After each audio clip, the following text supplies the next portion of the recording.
today God wants to ask the same question to each one of us this அதே morning. கேள்வியை தான் இந்த காலை நேரத்திலே தேவன் நம் ஒவ்வொருவரையும் பார்த்து கேட்க You know, விரும்புகிறார். how long will you waver between two opinions? எந்த மட்டும் இரண்டு நினைவுகளால் குந்தி You Kunti see, they wanted நடப்பீர்கள். God for salvation for their lives, but then they wanted the idols for satisfaction in their lives. தங்களுடைய வாழ்வுக்காக ரட்சிப்புக்காக தேவன் வேண்டும், ஆனால் திருப்திக்காக வேறு எல்லாம் வேண்டும் My என்று dear church, போய்விட்டார்கள். it seems that God never answers your prayer. ஆண்டவரே என்று சொல்லி ஜெபிப்போம், ஆனா பதிலே கிடைக்காது சில You come நேரத்துல. to the church, but you're still spiritually dry. சபைக்கு வந்தும் ஆவிக்குரிய வறட்சி உடையவர்களாய் காணப்படலாம். Why do you think that happens in your life? ஏன் இவைகள் எனது வாழ்க்கையிலே நடைபெறுகிறது என்று Why do நினைக்கிறேன். you think it happens? ஏங்க இது நடக்குது? With Jesus on Sunday, and then from Monday you have the Baal. இயேசு எனக்கு ஞாயிற்றுக்கிழமை, ஆனால் திங்கட்கிழமை பாகால் என்ற வாழ்வு வாழ்ந்து Church, we know விடுவதால் it's a little sin. சபையே சொல்லலாம், இது சின்ன பாவம் தானங்க. You know, I tell a little lie. ஒரு சின்ன பொய்ய தானே சொல்றேன். When I lie down a little lustful thought. நான் படுத்திருக்கும் போது எதையோ ஒரு ஆபாசமா ஒரு சின்ன ஒரு விஷயத்தை இச்சையா யோசிக்கிறேன். You know, sometimes a little manipulation of money. ஒருவேளை பணத்தை கையாளும் விதம் ஒருவேளை தவறாய் போனது சின்ன தப்பு தானே. You know, sometimes we manipulate the whole situation. சில நேரங்களிலே முழு காரியத்தையுமே நம்ம ஒரு விதமாய் மாற்றி விடுகிறோம். And then we call that as diplomatic. அத ஒருவேளை நம்ம சொல்லலாம், அத நான் சாதுரியமா பேசினேன் அப்படினு சொல்லி. It is sin. இது பாவம். That name is called as sin. அதுக்கு என்ன பேர் தெரியுமா? பாவம் என்கிறார். What are you doing in your spiritual life? ஆவிக்குரிய வாழ்க்கையில இன்றைக்கு என்ன செய்து கொண்டிருக்கிறாய்? Where are you in your spiritual life? ஆவிக்குரிய வாழ்விலே நீ எங்கே இருக்கிறாய்?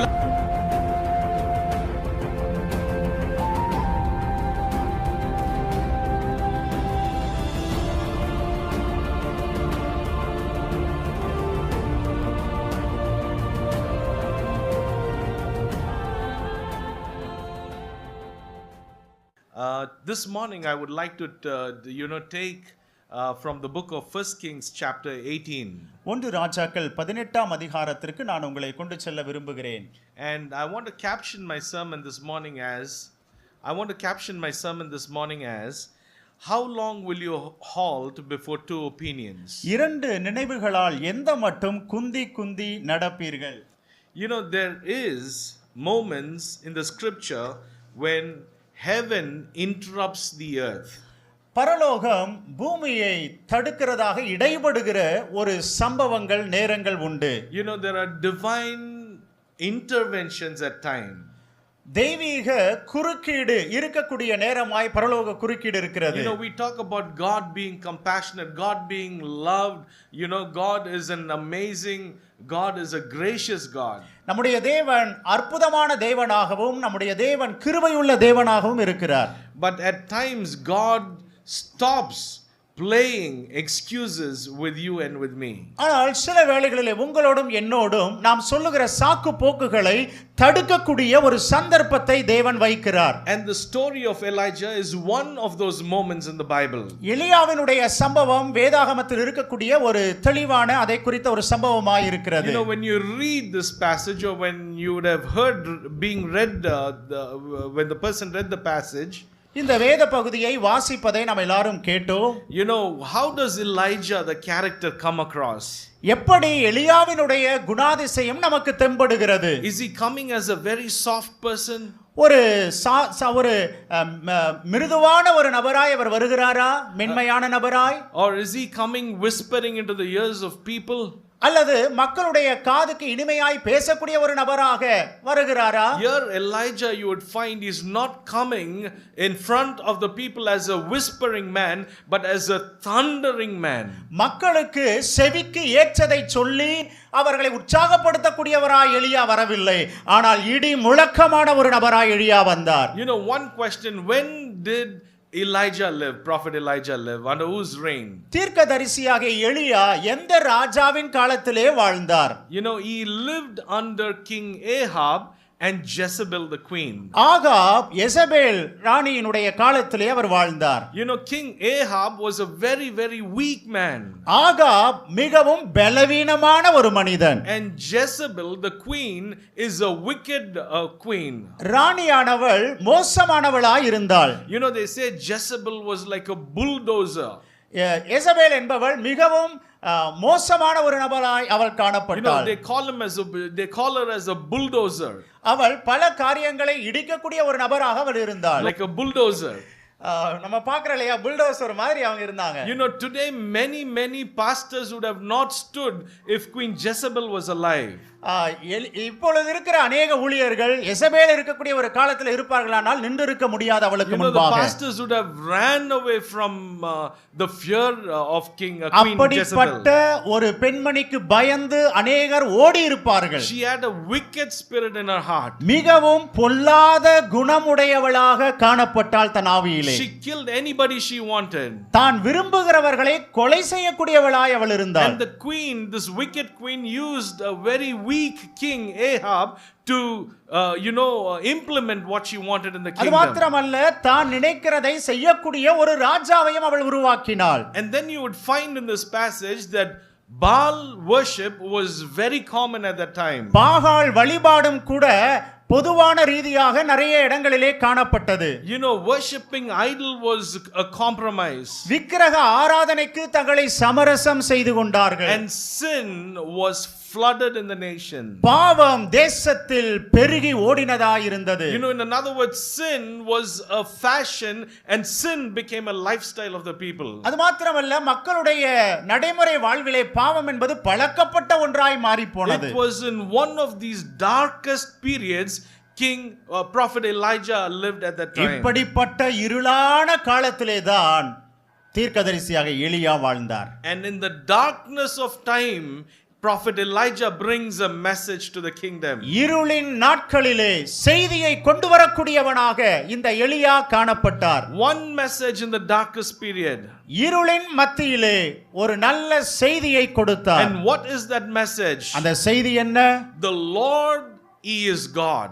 கர்த்தரே தெய்வமாய் இருக்கிறார். The Lord, He is God. கர்த்தரே தெய்வமாய் இருக்கிறார். And today God wants to ask the same question to each one of us this அதே morning. கேள்வியை தான் இந்த காலை நேரத்திலே தேவன் நம் ஒவ்வொருவரையும் பார்த்து கேட்க விரும்புகிறார். How long will you waver between two opinions? எந்த மட்டும் இரண்டு நினைவுகளால் குந்தி குந்தி நடப்பீர்கள்?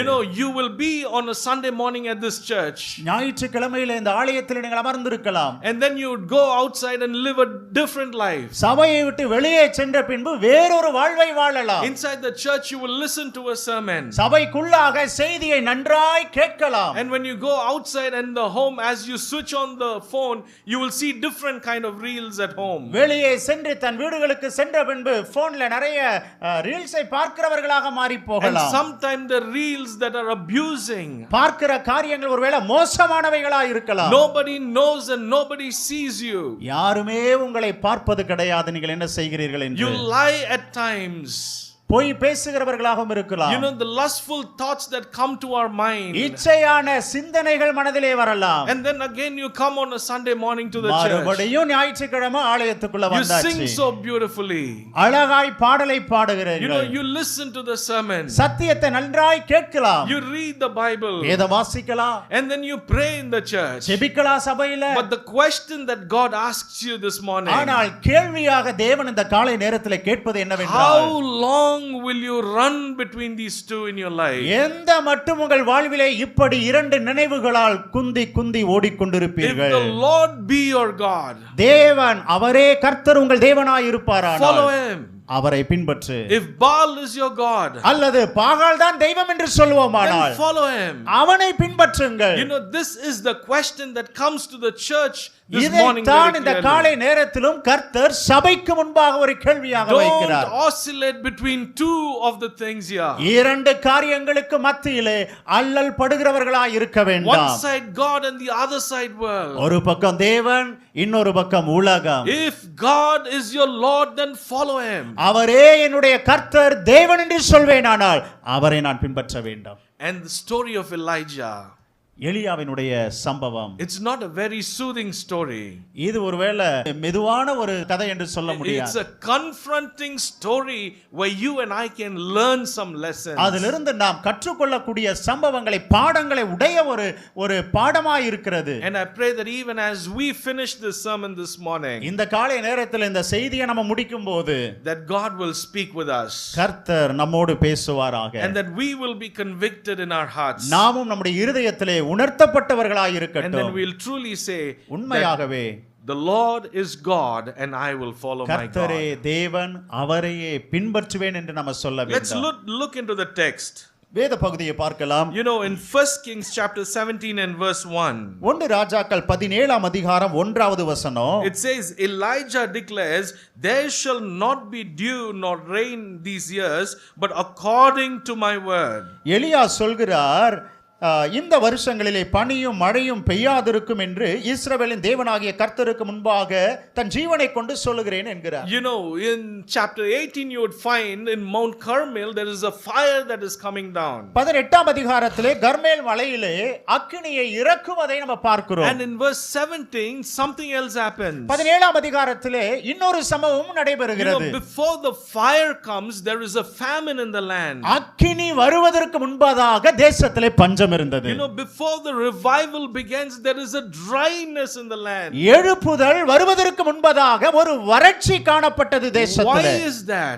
ஏன் அவைகள்? Because Israel mixed the worship with something else in their lives. காரணம் என்னவென்றால் தேவ வழிபாட்டுக்குள்ளாக வேறொன்றையும் சேர்த்தவர்களாக இஸ்ரவேல் ஜனங்கள் காணப்பட்டார்கள். They had Jehovah in their name, but Baal was the worship that they did. Jehovah என்கிற நாமம் இருந்தது, ஆனால் பாகால் வழிபடக்கூடிய இடத்திலே இருந்தார். You see, they wanted God for salvation for their lives, but then they wanted the idols for satisfaction in their lives. தங்களுடைய வாழ்வுக்காக ரட்சிப்புக்காக தேவன் வேண்டும், ஆனால் திருப்திக்காக வேற எல்லாம் வேண்டும் என்று போய்விட்டார்கள். My dear church, listen to me carefully this morning. பிரியமான சபையே, நன்றாய் கேளுங்கள் காலை வேளையிலே. If you are called a child of God, நீங்கள் தேவ பிள்ளைகளாய் அழைக்கப்பட்டிருப்பீர்களானால், and you live a double life inside and outside, உள்ளேயும் வெளியும் ரெண்டு விதமான பகட்டு வாழ்வை வாழ்கிறவர்களாய் இருப்போமானால், God will bring a famine into your personal life. தேவன் நம்முடைய தனிப்பட்ட வாழ்க்கையிலே பஞ்சத்தை கொண்டு வரக்கூடும். He will bring a dryness in your spiritual life. வறட்சியை ஆவிக்குரிய வாழ்விலே கர்த்தர் அனுப்புவார். You know why they love the Baal god? ஏன் பாகாலை அவர்கள் நேசித்தார்கள் You தெரியுமா? know, in those days Baal was supposed to control rain and the harvest of the crops. மழை, அறுவடை இதையெல்லாம் கட்டுப்படுத்தக்கூடிய ஒரு தெய்வமாக அவர்கள் பாகாலை வைத்திருந்தார்கள் மற்ற மக்கள். So the people of Israel were giving too much of importance to the Baal god, so God shut the sky completely. அதனால்தான் அந்த பாகாலுக்கு தேவ ஜனங்களும் முக்கியத்துவம் கொடுத்தார்கள், மழை வர வேண்டும், ஆசீர்வாதமாய் இருக்க வேண்டும் என்று. ஆனால் கர்த்தர் என்ன செய்தார்? பஞ்சத்தை அனுப்பினார். You know, sometimes in your life and my life dryness comes. சில வேளைகளில் நம்முடைய வாழ்க்கையில, உங்க வாழ்க்கையில, ஏன் வாழ்க்கையில ஒரு வறட்சி வரலாம். And then you go and tell God, you know, Lord, it's the devil that is doing this to me, Lord. சொல்லுவோம் ஆண்டவர்ட்ட போய், ஆண்டவரே பிசாசு என் வாழ்க்கையில வறட்சியை கொண்டு வரான். And many Christians would say, get behind me, you Satan. பல கிறிஸ்தவர்கள் சொல்வாங்க, அப்பால போ சாத்தானேன்னு சொல்லி. But God would look at you and tell another thing. ஆனா தேவன் உங்களை பார்த்து வேறு காரியத்தை சொல்லுவார். My son, my daughter, it is not the devil, it is I who is creating. என் மகனே, என் மகளே, இது சாத்தான் அல்ல, இந்த காரியங்கள் உன்னால். It's not the devil who is bringing the dryness in your life, it is me bringing dryness so that your life will be disciplined. வறட்சியை பிசாசு கொண்டு வரவில்லை, நான் தான் அனுப்பினேன் என்று ஆண்டவர் சொல்லுவார். You know, sometimes you pray, you know, you seem that God never answers your prayer. ஆண்டவரே என்று சொல்லி ஜெபிப்போம், ஆனா பதிலே கிடைக்காது சில நேரத்துல. You come to the church but you're still spiritually dry. சபைக்கு வந்தும் ஆவிக்குரிய வறட்சி உடையவர்களாய் காணப்படலாம். Why do you think that happens in your life? ஏன் இவைகள் எனது வாழ்க்கையிலே நடைபெறுகிறது என்று நினைக்கலாம்? Why do you think it happens? ஏங்க இது நடக்குது? Because there is a divided loyalty, you know, that you have for God. ஆக நீதியை பிரித்தவர்களாக நாம் தேவனுக்கு முன்பாக காணப்படுகிறோம். As I told you earlier, half life for God and half life for the world. நான் சொன்ன மாதிரி பாதி வாழ்க்கை ஆண்டவருக்கு, பாதி வாழ்க்கை வேற எதுக்கோ. You have Jesus on Sunday and then from Monday you have the Baal.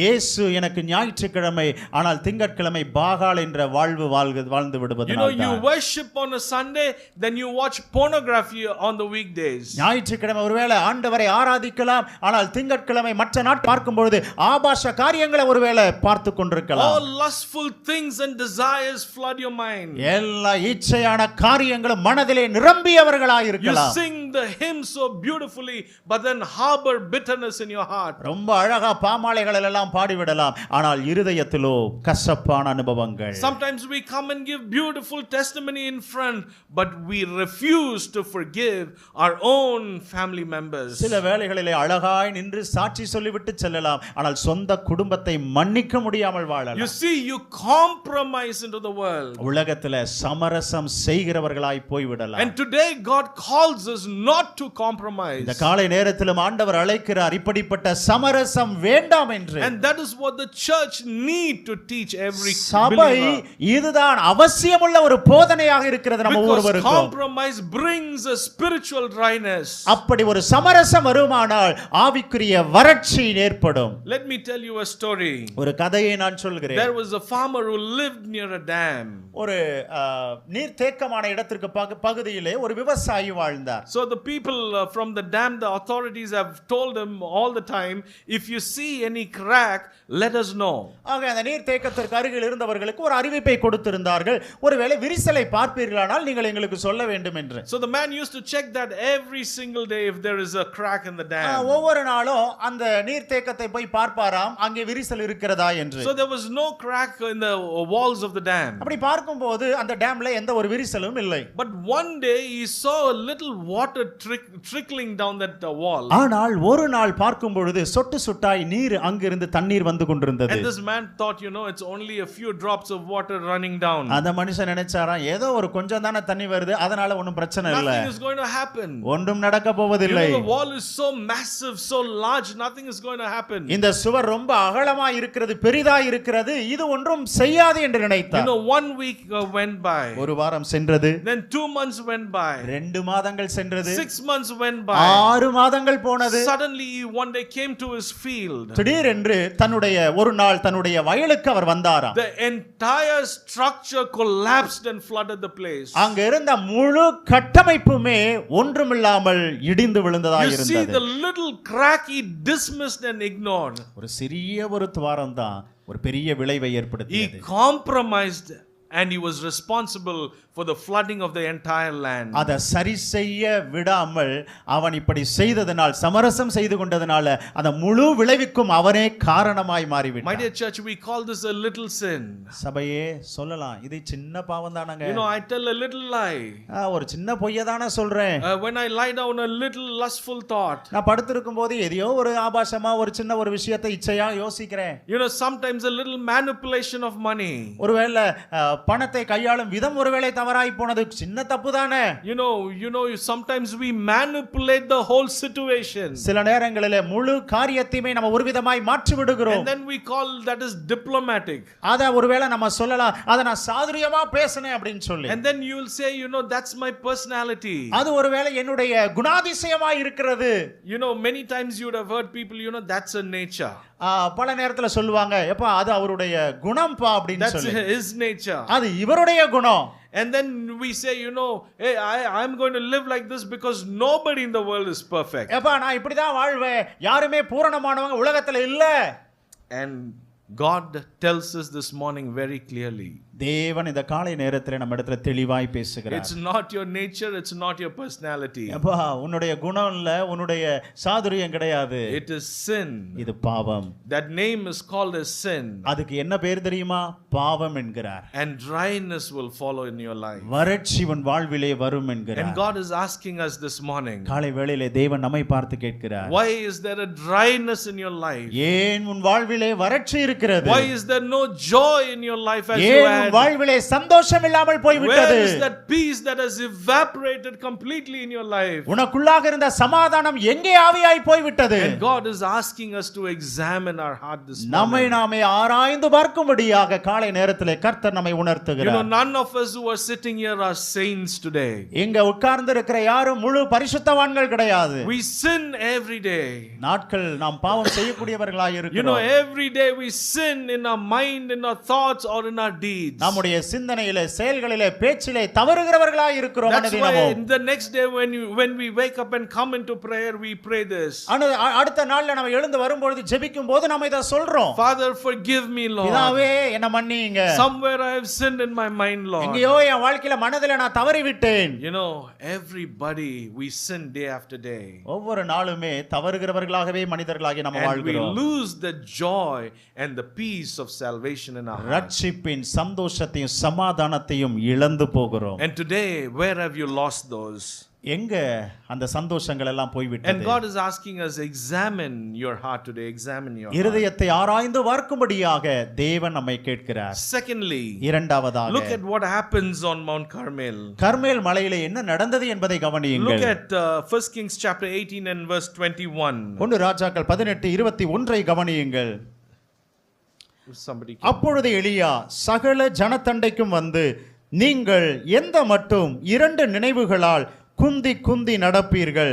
கர்த்தர் தெய்வமானால் அவரை பின்பற்றுங்கள், பாகால் தெய்வமானால் அவனை பின்பற்றுங்கள் என்றான். ஜனங்கள் பிரதியுத்தரமாக அவனுக்கு ஒன்றும் சொல்லவில்லை. You know, people stood silent at that place. மக்கள் அமைதியாய் நின்றார்கள். You see, Elijah gathers all the Israel on Mount Carmel. இஸ்ரவேல் ஜனங்களை எல்லாம் அந்த கர்மேல் மலையிலே சேர்த்து நிற்க வைத்தான் எலியா. You know, if there would have been a vote that was taken on Mount Carmel that day. ஒருவேளை அந்த நாள்ல ஓட்டுரிமை, ஒருவேளை ஓட்டு போடக்கூடிய ஒரு சந்தர்ப்பம் கொடுக்கப்பட்டிருக்குமானால், you know, Elijah would have caught the next bus and come down Mount Carmel. போன வேகத்துல அடுத்த பஸ் பிடிச்சு கீழ வந்திருக்கணும் அவரு. You know, because there is a majority there. ஆக காரணம் என்ன? அவர்கள் பக்கத்திலே அநேகர் இருந்தார்கள். You see the problem in this world today. இந்த உலகத்துல இன்னைக்கு இருக்கிற பிரச்சனை என்னவென்றால், and why Christians compromise. ஏன் கிறிஸ்தவர்கள் சமரசம் செய்கிறார்கள்? You know, majority are like that. ஏன் தெரியுமா?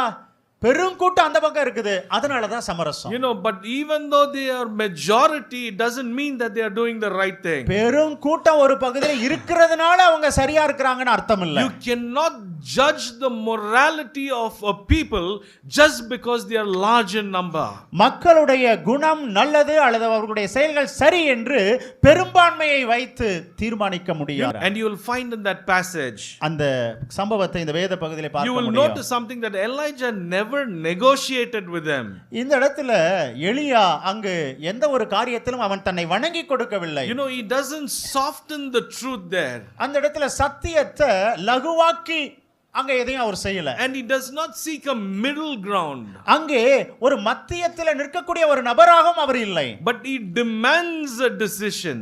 தன்னுடைய தீர்மானத்திற்கு முக்கியத்துவம் கொடுக்கிறவராய் அவர் இருந்தார். How long will you hold between two opinions? எவ்வளவு காலம் 2 நினைவுகளால் குந்தி குந்தி நடப்பீர்கள்? You know, silence is often a language of conviction.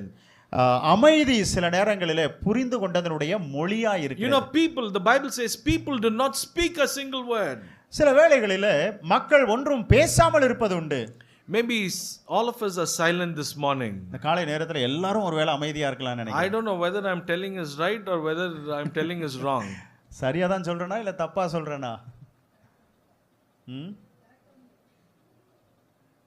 You know, people are quiet sometimes. சில வேளைகளிலே மக்கள் அமைதியா இருக்கிறார்கள். You know, and then they built an altar at that place. அந்த இடத்துல பலிபீடத்தை கட்டுகிறவர்களாய் மாறுகிறார்கள். And then we read in the passage, you know, they built an altar, the Baal prophets, and they cut the bull and, you know, start dancing and calling on the name of God. வேத பகுதியை நம்ம பார்த்தோம். அந்த இடத்துல ஒரு பலிபீடத்தை கட்டி காளைகளை வெட்டி அங்க நடனத்தை பண்ணினார்கள். But there was no absolute answer from their God. ஆனால் அவர்கள் தேவனிடத்திலிருந்து பதில் ஒன்றும் வரவில்லை. You know, they demanded more and more of shouting and dancing, but nothing happened in that altar. இன்னும் கத்தி கூப்பிட்டார்கள், ஆனால் பதில் வரவில்லை. It can be anything. Even the lustful thoughts in your mind could be your God. ஒருவேளை நம்முடைய சிந்தனை தவறான இச்சையான காரியங்கள் ஒருவேளை நம்முடைய கடவுளாக மாறிவிட முடியும். You know, you feed that more and more, it will demand more of yours. மீண்டுமாக அதற்கு போஷாக்கை கொடுக்கும் பொழுது அது வேண்டும் வேண்டும் என்று கேட்கிறதா இருக்கும். You know, it requires a sacrifice, but it will never bring a satisfaction to your life. எதையோ ஒன்றை தியாகம் செய்ய வேண்டும், அப்பொழுதுதான் அவைகள் அனுபவிக்க முடியும். ஆனால் முழு திருப்தியை அவைகள் நமக்கு But கூடாது. there was no answer to the Baal prophets that morning, that day. பாகால் தீர்க்கதரிசிகளுக்கு அங்கிருந்து பதில் அந்த நாள்ல வரவில்லை. Then you will find that Elijah steps forward. இப்பொழுது எலியா அந்த இடத்திலே தன் நடையை போடுகிறார். What is the first thing he does? அவர் செய்த முதல் காரியம் என்ன? He repairs the altar for the Lord that was broken down. அங்கே இடிந்து போன அந்த பலிபீடங்களை தன் தேவனுக்காக அந்த இடத்திலே கட்டுகிறவனாய் இருக்கிறார். What did he do first? என்ன செய்தோம் முதலாவது? He repaired the altar of the Lord that was broken down. இடிந்து போன பலிபீடங்களை கர்த்தருக்காக கட்டுகிறவனாய் காணப்பட்டார். My dear church, if you want a revival in your heart, என் அன்பு சபையே, நம் இருதயத்திலே ஒருவேளை எழுப்புதல் வர வேண்டும் என்று நினைப்போமானால் you need to repair your heart first with the Lord. இருதயத்தை முதலாவது சரி செய்யணும். You know, that is where the revival really begins. அங்கேதான் உண்மையான எழுப்புதல் என்பது உருவாகிறது. It's not a convention in the church that brings a revival many சபையில times. போடுற ஒரு கன்வென்ஷன் கூட்டம் மக்களுக்கு எழுப்புதலை கொண்டு வராது. You know, revival doesn't bring with the beautiful music that we play in the church. சபைகளிலே போடுகிற நல்ல இசைகள் மனிதனுடைய வாழ்க்கையில எழுப்புதலை கொண்டு வராது. You know, revival doesn't come about when there is an emotional message that is involved, we are involved in. உணர்ச்சி ரீதியான பிரசங்கங்கள் வருவதினாலும் எழுப்புதல் வராது. A revival will happen is only when your heart that is broken is repaired and that you have a right relationship with இருதயம் God. உடைக்கப்பட்டு உருவாக்கப்படும் பொழுதுதான் எழுப்புதல் வரும். How is your personal life today and your walk with God? காலை நேரத்தில் உங்க தனிப்பட்ட வாழ்வு எப்படி இருக்கிறது? தேவனோடு நாம் எப்படி இருக்கிறோம்? Or is there that needs a repair at the altar of your heart? நம்முடைய இருதயமாகிய இந்த காரியத்தை பலிபீடத்தை சரி செய்ய வேண்டிய நிலையில நாம் அமர்ந்திருக்கிறோமா? You know, then Elijah pours water over that sacrifice. அந்த பலி பொருளுக்கு மேலாக தண்ணீரை அவன் ஊற்றுகிறான். You know, totally water, like it goes and fills the trench. முழுவதுமாக அது நிறைந்து போனது. Can you pour water and light a fire? தண்ணீரை ஊற்றி பத்த வைக்க முடியுமா? You can pour kerosene and light a fire. சீவனை ஊத்தி வேணா பத்த வைக்கலாம். Here the Bible says he poured water, 12 barrels of water. ஆனா இங்கு தண்ணீரை ஊற்றி அதன் பிறகு பற்ற வைக்கக்கூடிய காரியத்தை அவன் செய்கிறான். Humanly it is impossible for a fire to be lit at that place. மனுஷீக ரீதியாய் யோசிப்போமானால் பற்றுவதற்கு வாய்ப்பே இல்லை. Because Elijah wanted to know the source of that fire. ஏன் தெரியுமா? அக்கினியினுடைய ஊற்று யார் என்பதை அவன் காண்பிக்க He விரும்பினான். wanted to prove that it was only God who brought the fire at that place. தேவனே இந்த இடத்திலே அக்கினியை கொண்டு வந்தார் என்பதை ஜனத்திற்கு அறிவிக்கும்படியாய் அதை செய்தார். Then he prayed a simple prayer. சாதாரண ஒரு ஜெபத்தை அவர் And the செய்கிறார். Bible says the fire fell from the Lord. வேதம் சொல்லுகிறது தேவனிடத்திலிருந்து அக்கினி அனுப்பப்பட்டது. It consumed the water, it consumed the sacrifice, it consumed the stone, dust and everything that was there. அது தண்ணீரை பட்சித்து போட்டது, பலி பொருளை பட்சித்தது, அங்கிருந்த எல்லாவற்றையுமே அது பட்சித்து போட்டது. And then the Bible says so beautifully. மீண்டுமாய் வேதம் அழகாய் சொல்லுகிறது. And the people fell on their face and said, "The Lord he is God, the Lord he is God." அவர்கள் முகம் குப்புற விழுந்து கர்த்தரே தேவன், கர்த்தரே தேவன் என்று You see, சொன்னார்கள். at this place they did not whisper. இந்த இடத்துல அவங்க எதையோ அவர்கள் பேசிக் கொண்டிருக்கவில்லை. You know, they cried out aloud and said, "This is the Lord, he is the Lord." அவர்கள் சத்தமாய் அழுது சொன்னார்கள், கர்த்தரே தேவன் என்று சொல்லி. My dear church, how are we doing in our lives today? சபையே, இந்த காலை வேளைகளிலே நாம் எப்படி நம்முடைய வாழ்க்கையை செயல்பட்டு Do we கொண்டிருக்கிறோம்? have that kind of confessions in our life? அப்படிப்பட்ட அறிக்கை செய்யக்கூடிய ஒரு வாழ்வு நமக்கு இருக்குதா? You know, we have beautiful churches and beautiful sermons and beautiful worship today. அழகான சபை, அழகான பிரசங்கங்கள் எல்லாம் இன்றைக்கு இருக்கிறது. But our hearts are not broken. ஆனால் நம்முடைய இருதயங்கள் உடைக்கப்படவில்லை. Our lives are not surrendered to நம்முடைய God. வாழ்வு தேவனிடத்திலே அர்ப்பணிக்கப்படவில்லை. You know, that's how we need to confess with our hearts. You know, saying, you know, this is my God. ஆக நாம் இருதயத்திலே அறிக்கை செய்கிறவர்களாய் இருக்க வேண்டும், இவரே என் தேவன் என்று சொல்லி. You know, we need to repair the altar of our hearts. நம்முடைய இருதயமாகிய பலிபீடத்தை நாம் சரி செய்கிறவர்களாய் இருக்க வேண்டும். It's only when you repair the altar of your heart, you know, a revival will break in our இருதய lives. பலிபீடத்தை சரி செய்தால் மட்டுமே எழுப்புதல் வரும். Lastly and quickly, let me close. கடைசியாக வேகமாக சொல்லி முடிக்கிறேன். Inside the cave there was a deception. குகைக்குள்ளாக ஏமாற்றங்கள் அடைவதற்கான வாய்ப்புகள் உண்டு. You know, look at 1 Kings chapter 19. 1 ராஜாக்கள் 18:9வது வசனத்தை பாருங்கள். You know, there was a famine in chapter 17. 17வது அதிகாரத்திலே பஞ்சம் இருக்கிறது. In chapter 18 you found that, you know, prophet Elijah has a victory in Mount Carmel. 18வது அதிகாரத்திலே பார்க்கிறோம், கர்மேல் மலையிலே ஒரு பெரிய வெற்றியை அவர் பெறுகிறார். You know, he would have shouted on Mount Carmel. கர்மேல் மலையிலே உரத்த சத்தமாய் அவர் சொல்லி இருப்பார். You know, he would have said, you know, hey, I have won the victory on Mount Carmel. இந்த கர்மேல் மலையிலே நான் வெற்றி பெற்றேன் என்று அவர் உரக்க சத்தமாய் சொல்லி இருக்கலாம். எலியா, God would have looked at him and told, ஆண்டவர் தேவன் எலியாவை பார்த்து சொல்லி இருப்பார். அப்படி சொல்லி இருந்தா, you know, you are not victorious. நீ வெற்றி பெறவில்லை. You know, it's not that you know, Ahab lost the you know, that challenge there on Mount Carmel. Ahab சொன்னதை இந்த கர்மேல் மலையிலே அவர் செய்ய முடியாமல் போய்விட்டார் என்பது அல்ல. You know, king prophet Elijah would have said, I am the king of the mountain. ஒருவேளை Ahab சொல்லி இருக்கலாம், இந்த மலைக்கே ராஜா நான் தான் அப்படினு. But God would have said, both of you are not the king. I am the king of Mount Carmel. ரெண்டு பேரும் இப்படி சொல்லி இருந்தாலும் தேவன் அவர்களை பார்த்து சொல்லி இருப்பார், நானே ராஜாவாய் இருக்கிறேன் என்று சொல்லி. You know, and then after a tremendous victory you would find in chapter 19. ஒரு மிகப்பெரிய ஒரு வெற்றிக்கு பின்பதாக தான் 19ஆம் அதிகாரத்தை நம்ம பார்க்கிறோம். After the famine, பஞ்சத்திற்கு பிறகு, after the fire, அக்கினிக்கு பிறகு, after the victory, வெற்றிக்கு பிறகு, in chapter 19 you would find Elijah is running away because of fear of Jezebel. 19ஆம் அதிகாரத்திலே பார்க்கிறோம், இப்பொழுது எசபேலுக்கு பயந்தவனாக அவன் ஓடுகிறான். Isn't that shocking? இது நம்மளை ஆச்சரியப்படுத்தலையா? A man who faced 450 prophets all alone now is afraid for that one woman called Jezebel. 420 பாகால் தீர்க்கதரிசிகளை எதிர்த்து நின்ற ஒரு மனிதன் இப்பொழுது ஒரு ஒற்றை பெண்ணுக்கு பயந்து ஓடுகிறான். Now he hides in a cave in Mount Horeb and says, Lord, enough, Lord, it's enough, take my life away, Lord. Horeb மலையினுடைய ஒரு குகையிலே ஒளிந்து என் ஜீவனை எடுத்துக்கொள்ளும் என்று கேட்கிறார். You see, even spiritual giants can collapse when fear replaces faith in their life. ஆவிக்குரிய ரீதியாக சில நேரங்களிலே வல்லவர்களாய் இருக்கிறவர்களும் கூட, உயர்ந்து நிற்கிறவர்களும் கூட சில நேரத்தில் நிலை குலைந்து போய்விடலாம். But notice what God does there. ஆனா தேவன் என்ன செய்கிறார் He does கவனியுங்க. not abandon Elijah.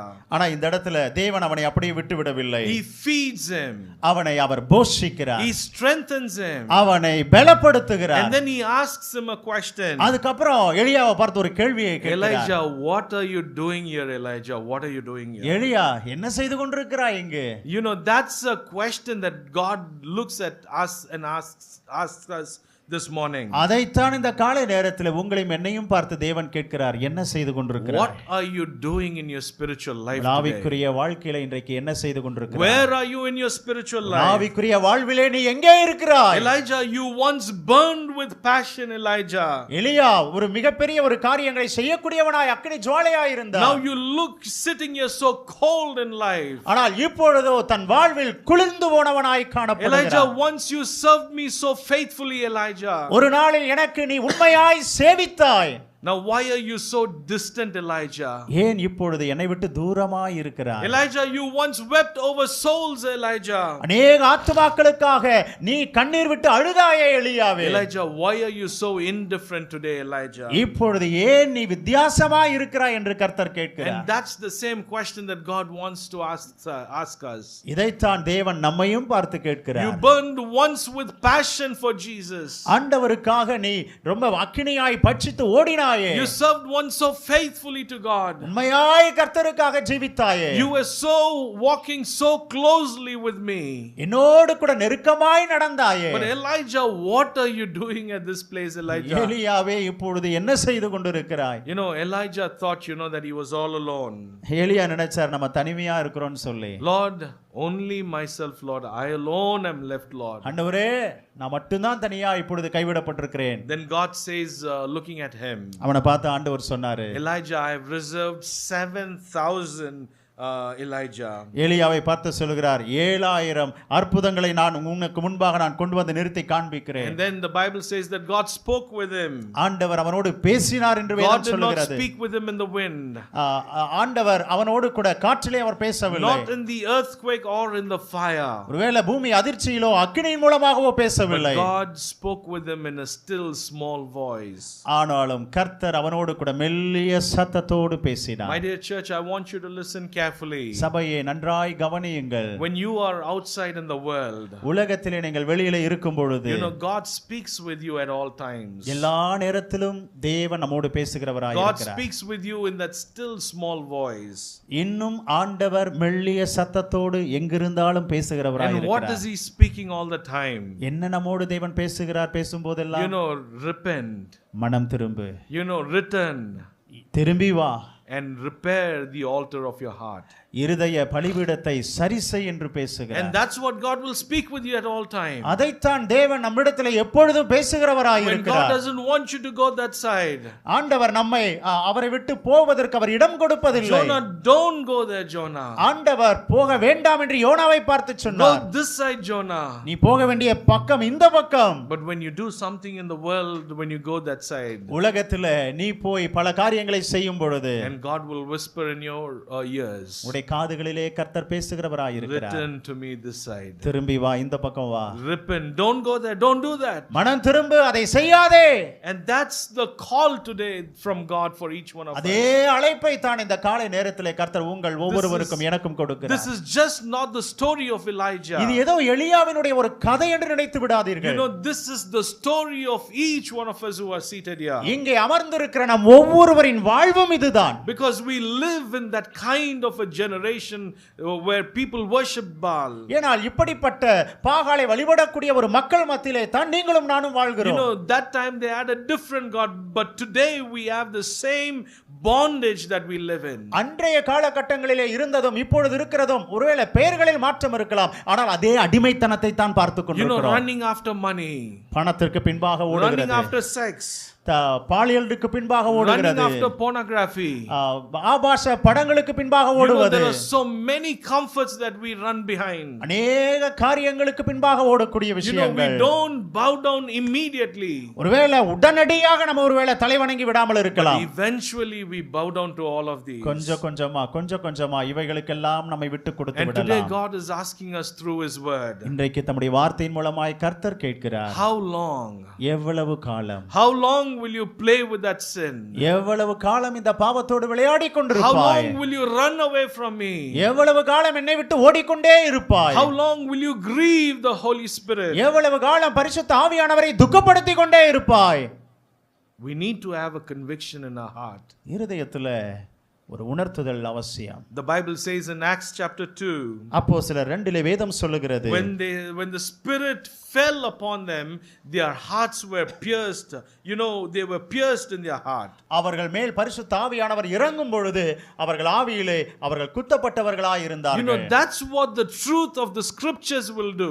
அதுதான் சத்திய வேத வசனம் செய்கிற ஒரு செயலாய் இருக்கிறது. The word of God will pierce your pride. கர்த்தருடைய வார்த்தையானது நம்முடைய பெருமையை அது பீறிச் செல்லும்.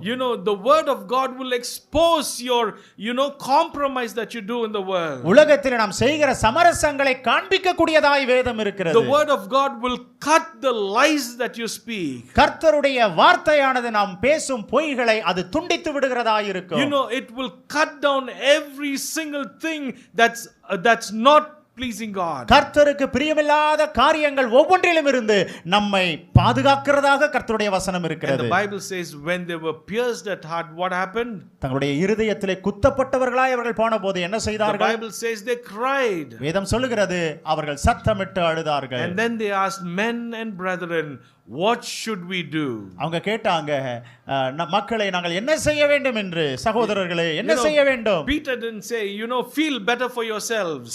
பேதுரு சொல்லல, நீங்க நல்லா வெச்சுக்கோங்க அப்படினு சொல்லல. He said, repent. மனம் திரும்புங்கள். That's the greatest message that can be ever preached behind the pulpits. அந்த பிரசங்கம் தான் பிரசங்க பீடத்திலே பேச வேண்டிய ஒரு பெரிய பிரசங்கம். அதை அநேகர் விட்டு விடுகிறார்கள். It's turning around from your sin. தங்களுடைய பாவத்திலிருந்து திரும்பி வர வேண்டும். It is choosing God over the world that we live in. உலகத்தில் வாழ்கிற வாழ்வில் இருந்து தேவனை தெரிந்தெடுக்கும் வாழ்வு வேண்டும். Now imagine that scene on Mount Carmel. கர்மேல் மலையை சற்று சிந்தித்து பாருங்கள். There is fire blazing on that altar. அந்த பலிபீடத்தின் மேல் அனலானது அக்கினியாய் எரிந்து கொண்டிருந்தது. The smoke is rising on that Mount Carmel. புகை அந்த கர்மேல் மலையிலே எழும்பினது. People are trembling seeing that. மக்கள் அதை பார்த்து நடுங்கினார்கள். The dust that would have come, that would have covered the faces of people. அங்கிருந்த தூசு முழுவதுமாய் மக்கள் மீது பட்டதாய் இருந்திருக்கலாம். And when they saw that, what did the people cry? அவைகள் எல்லாம் பார்த்தவர்கள் அழுதது என்ன தெரியுமா? They said, the Lord, He is God. கர்த்தரே தெய்வம் என்று சொன்னார்கள். In your life and my life, உங்க வாழ்க்கையில என் வாழ்க்கையில this is where we must end our life. நம்முடைய வாழ்வை இப்படித்தான் முடிக்க வேண்டும். It's not by clapping and clapping and enjoying, but by being broken in spirit. கரம் தட்டி ஏதோ ஒரு குதூகலமாய் இருந்து விடுவதல்ல, இருதயத்தில் உடைக்கப்பட்டவர்களாய் சிந்திக்கிறவர்களாய் இருக்க வேண்டும். If God is God, follow Him. நம்முடைய தேவன் நம்மை பின்பற்ற அழைக்கிறார்.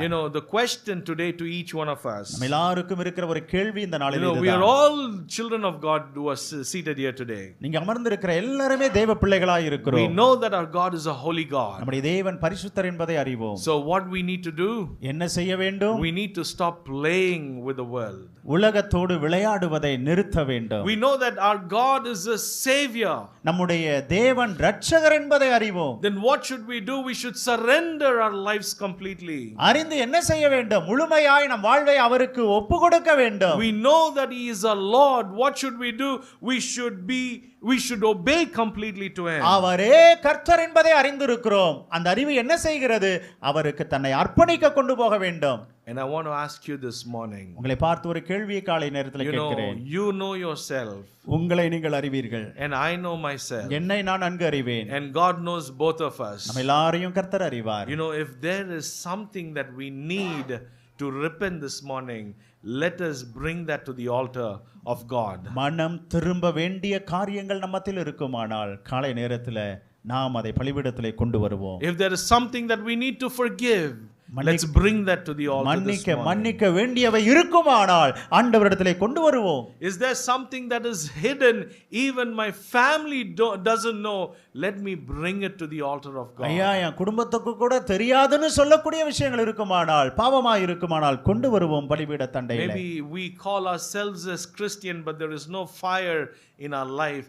Let's bring it to the altar for a revival. கிறிஸ்தவர்கள் என்று சொல்லிக் கொண்டோம், ஒருவேளை அக்கினி மயமான ஒரு காரியம் இல்லை என்று சொன்னால் கொண்டு வருவோம் நம்மை தேவனுடைய சமூகத்திலே. Let's not live in the spiritual dryness.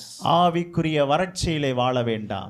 Let the fire of God fall in our heart as we repair the altar of our heart and make ourselves right with God. நம்முடைய இருதயமாக பலிபீடத்தை நாம் திரும்பி எழுப்பி கட்டும் பொழுது அக்கினி மயமான தேவன் நம்மத்திலே அவர் ஜுவாலித்து எழும்புவாராக. And may this church BCM church, may this not be known for programs. இந்த BCM சபையானது ஏதோ நிகழ்ச்சிக்கு பேர் போனதாக அல்ல. But let this church be known for this. சபை இதற்கு பேர் போனதாக இருக்க வேண்டும். This church, this people are a people who fell on their faces and cried, the Lord, He is God. முகம் குப்புற விழுந்து கர்த்தரை பார்த்து அவரே தெய்வம் என்று சொல்லக்கூடிய சபையாய் இருக்கட்டும். And that is what BCM church should be known for. அப்படிப்பட்ட ஒரு சபையாக தான் இந்த BCM இந்தியா சபையானது இருக்க வேண்டும். That's how we need to live our spiritual life. இப்படிப்பட்ட ஒரு ஆவிக்குரிய வாழ்வை தான் நாம் வாழ வேண்டும். Will you do that? செய்வீர்களா?